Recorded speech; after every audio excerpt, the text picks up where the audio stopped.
అరే మిత్రమా, ఇలాంటి ఆరోగ్య వార్తలు మీరు ఎప్పటికప్పుడు తెలుసుకోవాలనుకుంటే మన ఈ ఛానల్ని సబ్స్క్రైబ్ చేసుకుని బెల్ ఐకాన్ని గట్టిగా కొట్టే. మీ పిల్లల గొంతులో ఏమైనా ఇరుక్కుపోయిందా?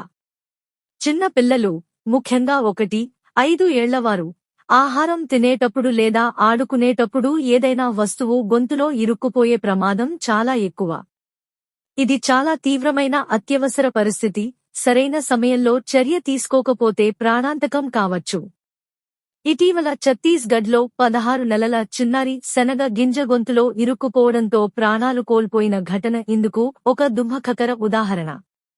గొంతులో ఏదైనా ఇరుక్కుపోయినప్పుడు గుర్తించే లక్షణాలు: హఠాత్తుగా తీవ్రమైన దగ్గు లేదా దగ్గు ఆగిపోవడం, శ్వాస ఆడకపోవడం, ఊపిరి ఇబ్బంది, ముఖం, పెదవులు నీలం కావడం, ఆక్సిజన్ లోపం, మాట్లాడలేకపోవడం లేదా ఏడవలేకపోవడం, చేతులతో గొంతును పట్టుకోవడం. చిన్న పిల్లలు ఇలా చేస్తారు. పిల్లలు భయంగా, ఆందోళనగా ఉండటం.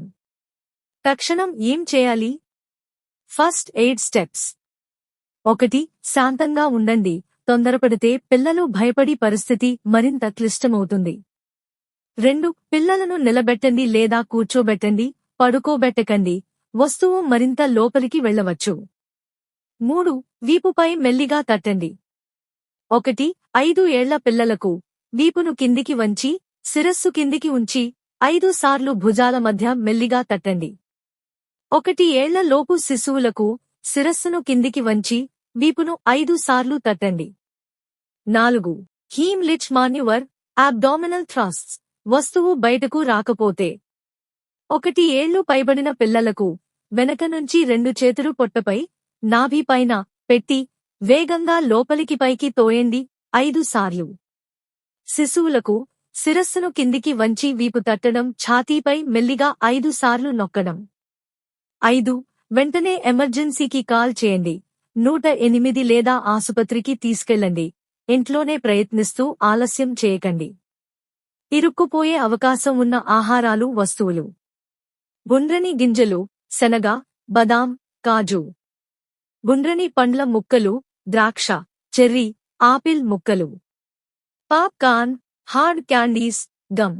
చిన్న బొమ్మలు, నాణేలు, బటన్లు. పిల్లలకు ఆహారం ఇచ్చేటప్పుడు తప్పనిసరి జాగ్రత్తలు: 3 ఏళ్ల లోపు పిల్లలకు గుండ్రని ఆహారాలు చిన్న ముక్కలుగా కట్ చేసి ఇవ్వండి. పిల్లలు తినేటప్పుడు టీవీ, మొబైల్ దూరంగా పెట్టండి. దృష్టి ఆహారంపై ఉండాలి. ఎప్పుడూ పర్యవేక్షణలో తినిపించండి, ఒంటరిగా వదిలేయకండి.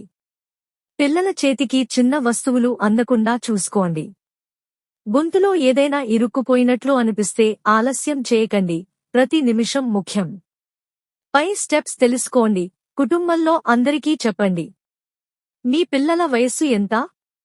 లేదా ఇలాంటి ఏదైనా సంఘటన జరిగిందా అని చెప్పండి. మరిన్ని నిర్దిష్ట చిట్కాలు ఇస్తాను. గమనిక: ఈ సమాచారం సాధారణ అవగాహన కోసం మాత్రమే. గొంతులో ఏదైనా ఇరుక్కుపోయినట్లు అనిపిస్తే స్వయంగా ప్రయత్నిస్తూ ఆలస్యం చేయకుండా వెంటనే 108 లేదా అత్యవసర సేవలకు కాల్ చేయండి. పిల్లల భద్రతకు సంబంధించిన ఏ చిన్న అనుమానం ఉన్నా ఆసుపత్రికి తీసుకెళ్లడం బెస్ట్.